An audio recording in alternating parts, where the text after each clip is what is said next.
ಅದೇ ಅಗ್ನಿದೇವ, ಅದೇ ಮಾತೆ. ಎನ್ನ ಮಗನಾದ ಪ್ರಹ್ಲಾದನು ಚಿಕ್ಕ ಬಾಲಕನು. ಆ ಚಿಕ್ಕ ಬಾಲಕನನ್ನು ಕೊಲ್ಲಿದರೆ ನನ್ನ ಗತಿ ಏನು? ಸರ್ವತ ನನ್ನ ಮಗನನ್ನು ಕೊಲ್ಲಬೇಡ ಕಂಡಿಯ ಅಗ್ನಿದೇವ. ಮಹಾತಾಯಿಯಾದ ತಂದೆಯೇ, ನಾನು ನಿನ್ನ ಗಂಡನ ಹತ್ಯೆಗೆ ಬದ್ಧನಾಗಿರುವುದು. ಇದನ್ನು ತಪ್ಪಿಸಿದಲ್ಲಿ ಯಮಕಂಟಕನಾಗಿ ಎಮ್ಮ ಪುರಕ್ಕೆ ತಾಳೆಂದು ಒಯ್ದು ಇವರೆಲ್ಲರನ್ನು ದಿಕ್ಕಿಗೆ ಹೊಡೆಸಿ ಪಾಳು ಮಾಡುವುದು.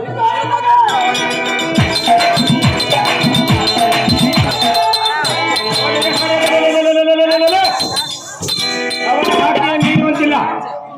ನಿನ್ನ ಪುತ್ರನನ್ನು ಆ ಶ್ರೀಹರಿಯ ರಕ್ಷಿಸಬೇಕು, ಅದರ ದೈವಿಚ್ಛೆಯಂತೆ ನಡೆಯುವುದು. ಇದಕ್ಕೆ ನೀನು ದುಃಖಿಸುವ ಏತಕ್ಕೆ ತಾಯಿ? ಮಹಾತಾಯಿ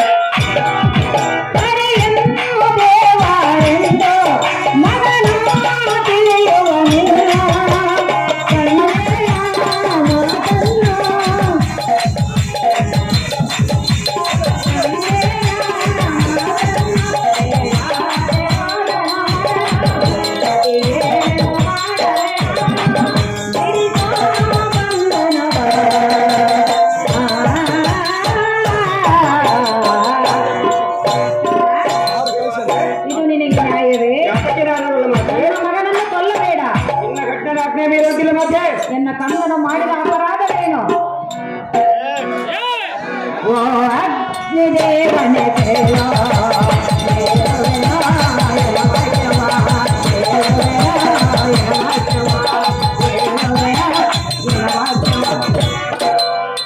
ಅಗ್ನಿದೇವನೇ, ಕರ ಮುಗಿದು ಸ್ಥಿರವಾಗಿ ಪರಿಪರಿಯಿಂದ ಬೇಡಿಕೊಳ್ಳುವ. ಕುಮಾರನಾದ ಪ್ರಹ್ಲಾದನನ್ನು ಕೊಲ್ಲಬೇಡ ಪುತ್ರ ಕೋಮಲದಾತ.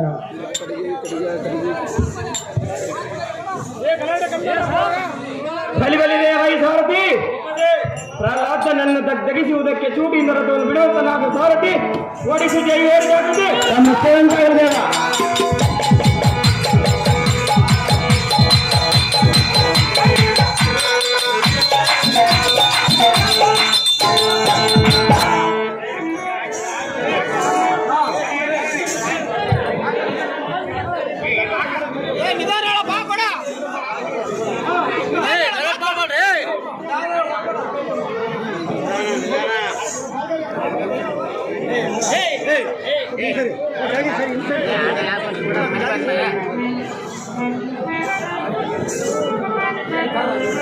ಎಲ್ಲ ಈ ಬಾಲಕನೇ,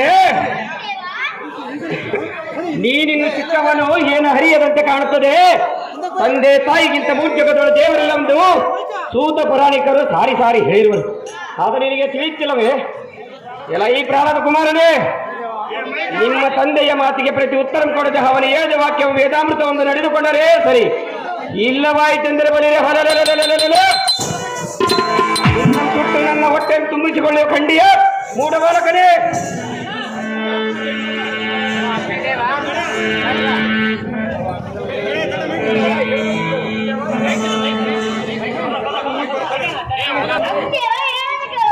ಬಾಲಕನೇ, ಚೆನ್ನಾಗಿ ಹೇಳು.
ಬಾಲಕ ಪಾಪ ಯಾವುದು ಪುಣ್ಯ ಯಾವುದು ಎಂಬುದನ್ನು ಅರಿಯದೆ ಸರ್ವವನ್ನು ದತ್ತರಿಸಿ ಸರ್ವಕರ್ತನಾಗಿ ರೈತರ ಪಟ್ಟಣದಲ್ಲಿ ಅವರ ಕೈಯೊಳಗಿನ ಭಟ್ಟನಾಗಿರುವೆ.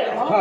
ಇನ್ನೂ ಹಿರಿಯರು ಬಾರದೆ ಮಹಾಗರಿಷ್ಠನಾಗಿ ಎಂದು ಆರಿಸಿದರೆ ನಿನ್ನನ್ನು ಸಾಗುವುದಿಲ್ಲ ದಾನ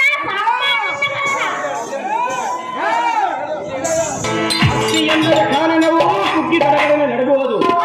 ಈ ಬಾಲಕ ನಾನು ಇಲ್ಲದಿದ್ದರೆ ಋಷಿಗಳು ರಾಜರು ಯಜ್ಞಾದಿಗಳ ಮಾಡಬಲ್ಲರೆ ಎನ್ನಂ ಬಿಟ್ಟು ಆಗುವಂತ ಮಹಾ ಕಾರ್ಯ ಯಾವುದಿರುವುದು? ಎಲೈ ಮಂದಮತಿ, ನೀನು ಚಿಕ್ಕವನಿಂದ ಹಕ್ಕರಿಂದ ಬೇಳುವೆ, ಸೊಕ್ಕಿನಿಂದ ಮಾತನಾಡಿ